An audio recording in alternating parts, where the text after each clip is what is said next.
as tall as I am, I will always be a foot short. And for those of you who don't know me, and don't get that joke, it's because I'm an amputee.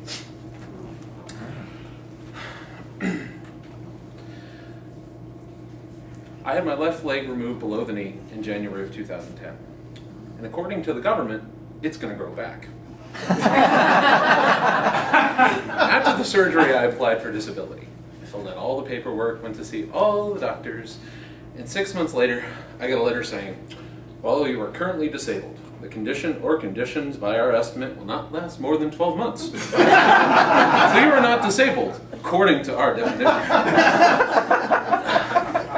And while I relished the idea of writing back to state and asking them when my leg would spontaneously regrow, I must admit I never felt truly disabled. Mostly due to about the 7 pounds of carbon steel and fiberglass, my prosthetic. I offer you this afternoon a glimpse into the life of my artificial lower limb and how it has helped me get a leg up on life. Now my prosthetic is a lot like a pet that I can't get rid of. It sleeps beside the bed every night.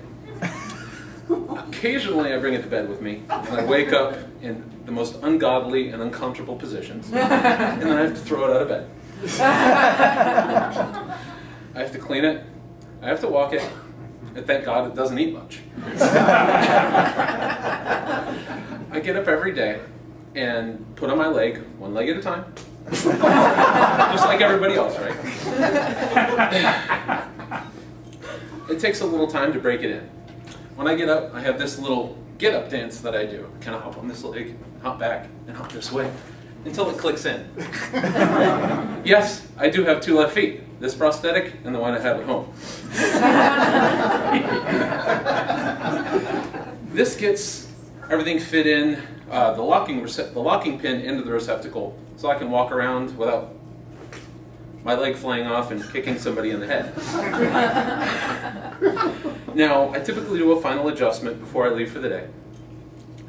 And it's at this time every day when I'm at my most careful, because I have to slide on a couple of liners, just like these.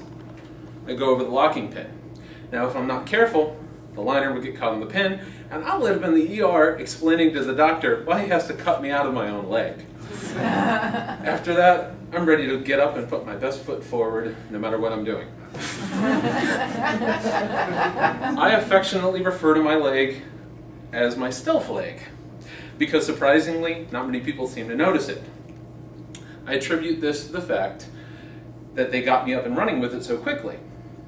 Now, they told me that they had the technology, that it would be better, faster, stronger, but I never got the theme music. Now, amongst many of my friends named Dave and David, I have a signal that goes with my moniker. And the first person I had to explain to why that was my signal, I was kind of impressed and surprised at how far I'd come. When I first got out of the hospital, I wasn't sure how I was going to get along without my left leg. You could say I was stumped.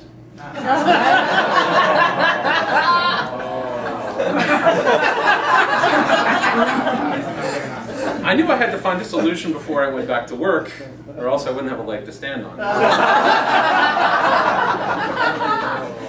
I actually got a little depressed, which is natural. I started to worry, I couldn't keep both feet on the ground. But when I found out I was actually getting a prosthetic, I felt like I could walk on air. Now, after a little physical therapy, and it did take a little time, I was on my feet again, literally. Only after about 3 months after the operation. Now, I don't see myself as handicapped, except when it comes to parking. I ham it up every year when I go to the doctor. As long as he signs that little slip of paper, I don't care. It actually helped that my primary care physician locally, he actually laughed when I told him I would give my left leg for a better parking spot.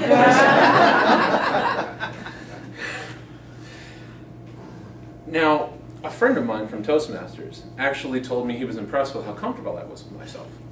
I told him a lot of it has to do with humor. I found out that being able to crack a joke disarms people. You can even say it takes their legs right up from under. Now, I've actually had people come up to me and say, well, are you okay with me making jokes? And I just say, if it bothers me, I'm going to put my foot down. Now, if someone's malicious and they really piss me off, we're going to find out what a one-legged man in an ass-kicking contest is really all about. Now, don't get me wrong. I have a supportive network of friends and family, and without them, I wouldn't be able to come up here and laugh about what is a very serious problem. I respect people that are not as comfortable with, their issue as I am, and I honor those who lost theirs in service to others, whether it be country or city or whatnot. Now, I ask you all to do the same. And remember that while laughter is the best medicine, respect is a lifelong cure. Now, someone asked me just the other day what it was like to lose a leg. And I told them it wouldn't be half as traumatic as losing this one is. This one cost $13,000. So now you know what they mean when they say it cost me an arm and a leg. Thank you, Mr. Toastman.